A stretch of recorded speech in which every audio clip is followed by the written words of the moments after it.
Welcome back to the channel, guys. We're going to start on a second episode of DIY / installation video, whatever you want to call it. Today I'm going to be installing our most popular turbo kit for the 2010 through 14 Hyundai Genesis Coupe 2.0 Turbo. The car I have in front of me today is a 2013 Genesis Coupe 2.0. I'm sorry about that. 2.0 that a good customer of mine dropped off. That way I can do this installation video. All right. I'll get started right away, and hopefully you guys can follow along. And I'll show you how, it's not that difficult to install a turbo kit on these cars, especially the one that we supply you with, because it's fully assembled already. So kind of takes the guesswork out of a lot of things. All right, let's get started.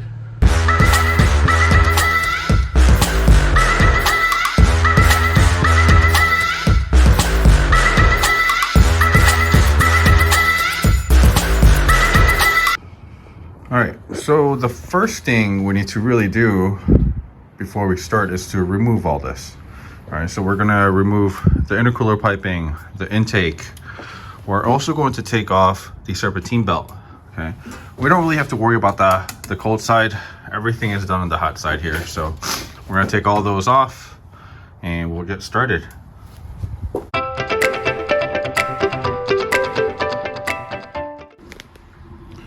All right, so I've got the intake out.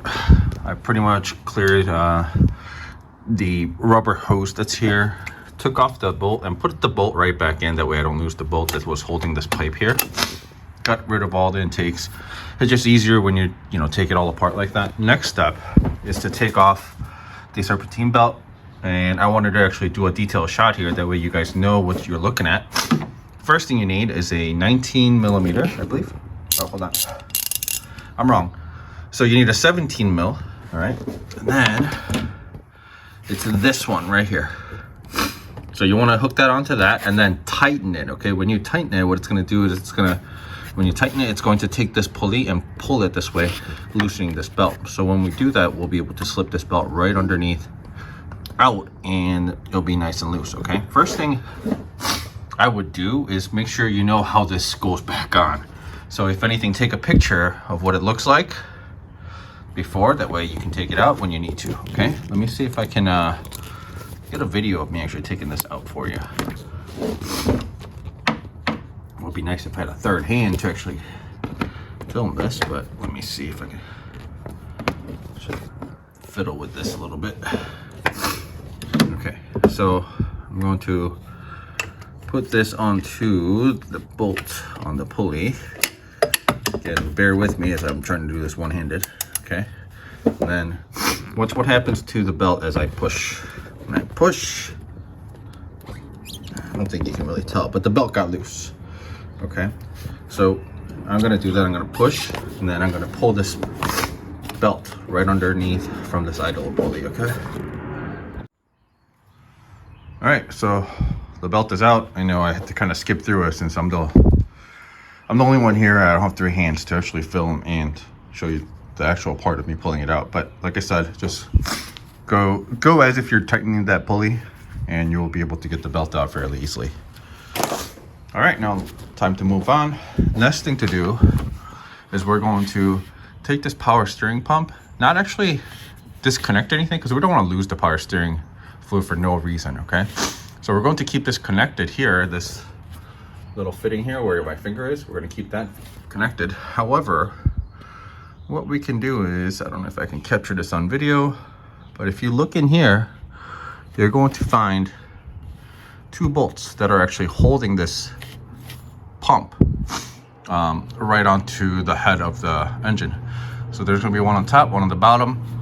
All you have to do is kind of move the pulley around, and then you'll be able to stick a socket wrench in there to pull those two bolts out, which will allow you to actually move the pump out of the way. That way we can get to the bolts in there, right? Without having to use any type of like swivel or anything like that, making things a lot easier, especially when you're trying to push things back in. You don't want to have those things in the way, all right?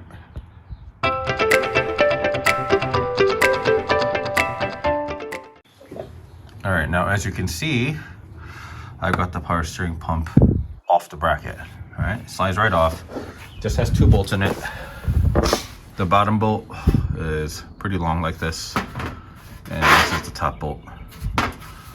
Nothing crazy, just 2 12mm bolts. Again, you just line it up with the pulley and you'll be able to get that right out. Next thing is we need to actually remove this bracket. So you see those 2 bolts down there, and then we're gonna have 2 bolts up here. And we're just gonna move it out of the way. You know, we're not like taking it completely out of the car. Just gives us better access to the nuts over here, all right? A few moments later. All right, so I've got the pull bolts out. You see the bracket is nice and loose. This means I could just kind of scooch it over and get direct access to this bottom bolt right here. Also the top one. Looks like he's already missing 2 nuts here, but you know, if you're not missing it, obviously you're gonna need that access. So we're gonna have that, we're gonna be able to get to that. Now we have access to all the different nuts that we can get off for the manifold to come off. Next part is going to be in a way a tough part to do at home, just because we need to crawl under the car, because there's going to be a bracket under this turbo that's holding the turbo up. We're gonna have to find a way to get that off. I won't be able to give you a video of that until I have the turbo out to kind of show you where it's at. But yeah, I mean, that's our next step, so let's get to it.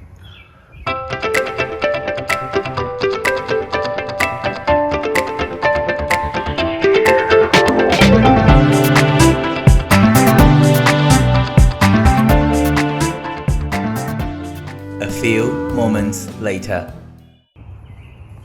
Okay, so while I was under there, I was able to unbolt the downpipe from the O2 housing. So it's just 2 bolts. Wish I could show you a better video of that, but you know, I'm working on the floor, so I really can't get there. There's 2 bolts down there that's connecting the primary catalytic converter to the downpipe. I disconnected that. There's also 2 bolts that that hold the bracket for the turbo, like I said earlier. I'll take a picture of that or show a video of that once the turbo is removed.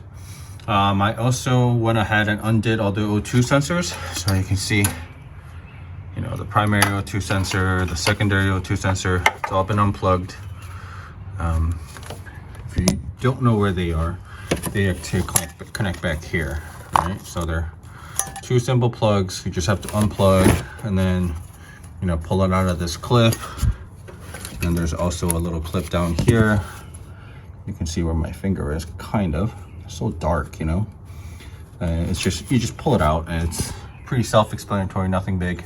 I also went ahead and took out all the nuts for the manifold, and I left the top one in because I'm not ready to pull the turbo yet. Okay, so that's where we are right now. Okay, now by removing this earlier with the bracket, it was easier for me to get to these 2 here. Got those really nice and easy. They're all 14mm nuts. You just need a little deep socket and a small extension to get to the ones on the bottom. It just goes straight in. You know, these OEM manifolds are manufactured so that you can put tools on there straight on, so you don't have to worry about anything like that. Okay, next thing I'm gonna do is make sure we have nothing that's going to be tugging on it before we pull this off. So we have water line. We have another water line in here that we have to worry about. And then we have the oil feed and return that we're gonna double check to make sure that we're gonna have to get those out of the way as well before we pull the turbo. Okay, now before I do that, I don't want my floor to get messy with some excess coolant and oil dripping, so I'm gonna go cut up a big piece of cardboard and put it under the car. All right, so I'll be right back.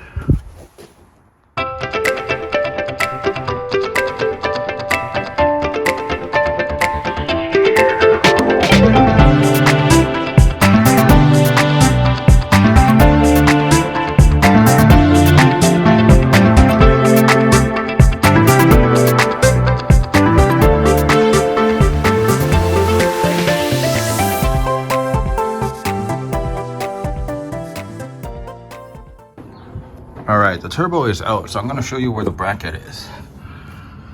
So if we look down here, you see these 2 bolts? That's where you'll normally put the bracket for it actually connects to your OEM primary cat and helps hold up your turbo that way, all right?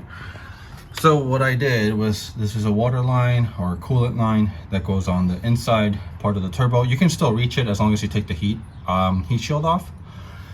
So I removed that, took off also the oil feed line, and then here's another line that I zip tied over here so it stops dripping or coolant everywhere. Okay, and then on the drain line, I tried to actually disconnect it from the turbo. I just didn't have enough room, so I actually went under the car and disconnected from the oil pan area and just pulled the hose out that way, and everything is kosher that way. Again, you know, disconnected from the downpipe, so it's the downpipe is just sitting there now. Now the whole thing, we just got to do it backwards. We got to put the new turbo in, connect all the lines. The feed line I'm going to take off completely because this will get replaced with a new line. All right. As for the turbo, let's go look at this. All right, so here's the OEM turbo. This is a BK2, and on the BK1 as well. We're going to reuse our return fitting here and the hose as well. So make sure you keep that handy, and we're going to transfer that over to the new turbo. Oh, and then here is a clear view of how the turbo is mounted. Here is where the turbo mounts to the block and where the cat mounts to the block. So you actually need to take all this off in order to be able to pull this out as a whole unit. Okay, I couldn't show you this before I took it out of the car because I'm working on the ground today. So, but yeah, I mean, that's what you really need to do. So if you got all the top of the things off and you can't figure out why your turbo's not coming off, it's probably because of these. All right, so as you can see, I actually moved the drain line from the OEM side to the new turbo. We used the new gasket and the bolts that are provided with the kit, just so you can get a full look of it. That's what it looks like. Okay. Now, one thing you'll have to do with the BK2s especially is, you see how this is bent over here and there's a little bit of a gap. We have to bend this up, all right, up towards the turbo ever so slightly, because without it, basically what happens is, because of how the turbo gets bigger significantly than stock, it actually positions this part of the flange a lot lower than what it was in the OEM side. So this will actually end up hitting your stock engine mount. All right, so we actually have to bend this slightly. You could do it multiple ways. You could take the hose off, put a flathead screwdriver in there and just push it down. You can tap it with a mallet, whichever way works for you, but just bend it up towards the engine a little bit. Just don't kink it, all right? But because of how malleable this aluminum is, you're not going to be breaking anything as long as you take caution. Okay, I'll do that right now, and then we'll get ready to put this in the car. Okay, so all I did just now is actually put my weight into this and pushed it down. As you can see, it is a little bit closer than before. I mean, that's about all you really need, you know, from before and after. It's not huge amount of bending you have to do. Again, it's not kinked or anything. It's a nice smooth bend. And all I did was just put my weight onto it and pushed it, and it just bent nice and easy. Okay, so that's all you really need to do. So don't be afraid to do that, because that's going to give you clearance on the engine mount, like I said. So next step is to put it into the car. For today, I think I'm going to call it done. I'll be back tomorrow to install the rest of it because I am getting tired. All right, this whole process honestly should take you around 7 to 8 hours, taking your time, especially if it's your first time doing it. So I'll be back tomorrow to show you how to reinstall everything here. All right, peace out. All right, so it's time to put the turbo back in.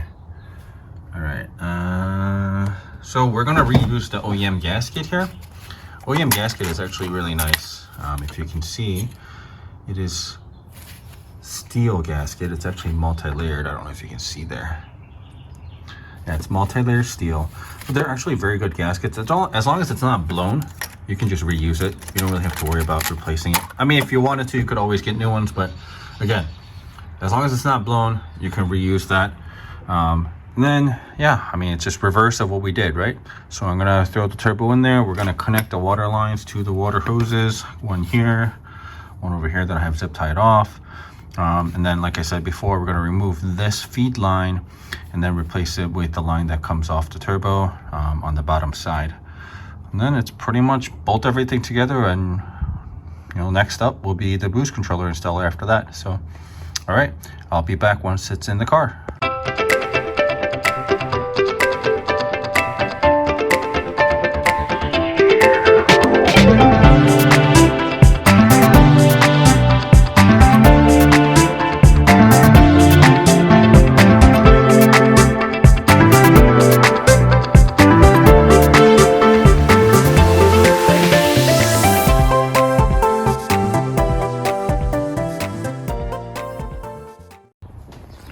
Alright, so I got it in there now. One of the water lines connected here, the other one connected on the inside. You can't really see right now, but I'm telling you it's connected. We give you enough line for you to be able to connect those water lines before you place the turbo into its position. So I actually had the turbo sitting up here while I was connecting those lines, just making things easier for you. Only thing you have to worry about is making sure you feed the oil return line into the OEM area where it went before. Yeah, I don't know if you can even see it, but yeah, it goes around the mount and goes in. It's pretty self-explanatory. You saw it when it was coming out, so you can definitely put it back into where it needs to go. Okay, the manifold isn't tightened down yet, so I'm gonna start putting nuts on there and tighten it down, and then we're gonna work on putting on the O2 housing. And before we put on the O2 housing, I'm gonna transfer over the O2 sensors and just tidy things up. We're pretty much, almost done with it. So it's not that hard to tackle. You can do it with hand tools. I did it with hand tools. I haven't used a single power tool yet, except I did use an impact wrench or impact gun to take off the exhaust bolts. So simple tools, you can get things done. All right, so everything is connected. I actually just started the car to double check there's no leaks. So we have no leaks or anything. All the bolts are tight, intake is on, intercooler is on. This 90-degree elbow is provided to you from for the BK2, so 13 and 14 models get this. For the 10s and 12s, your stock intercooler piping just lines right up, so you can use that. One thing that I do want to note on the BK2s, the piping will no longer line up here. So it's just going to dangle there, but there's going to be no leaks or anything, so you don't have to really worry about that, all right? So that's that. That wraps up the actual hardware installation portion of the turbo kit. Hopefully that gives you a little guidance on how to do this on your own in your garage. I was able to do it with simple hand tools. Only ones that I used in impact was for getting those exhaust hardware off on the bottom where the downpipe meets the O2 housing. Otherwise, yeah, everything was done by hand. And even if you use any type of a pneumatic tool, make sure you go over it with your hand one more time to make sure you torque everything to spec. Also, with these turbo kits or anything that gets heated up and cooled down often, after the first, I would say 500 miles or so, make sure you go back and start tightening the hardware again, because of the different extraction, different ways that it expands and contracts depending on the heat level. They may become slightly loose, so giving them a nice tug after a 500 mile drive will give them a nice, secure, tight fit to everything. All right, so that's that. All right, so that was pretty much a full video of how to remove the OEM turbo system and install our pre-assembled turbo kit. Make sure before you install that you go over all the fittings to make sure that they're nice and tight. They can get loose during shipping and things like that. And also when we do the assembly, we just might not tighten them enough. So just double check before you do it. That way you don't have to worry about leaks with the kit fully installed. It's always good to double check. All right. If you have any questions, make sure to go back to the different parts of the video as you're doing the install. It should help you out. The next video that's going to be following up this is installing boost controller onto this turbo kit.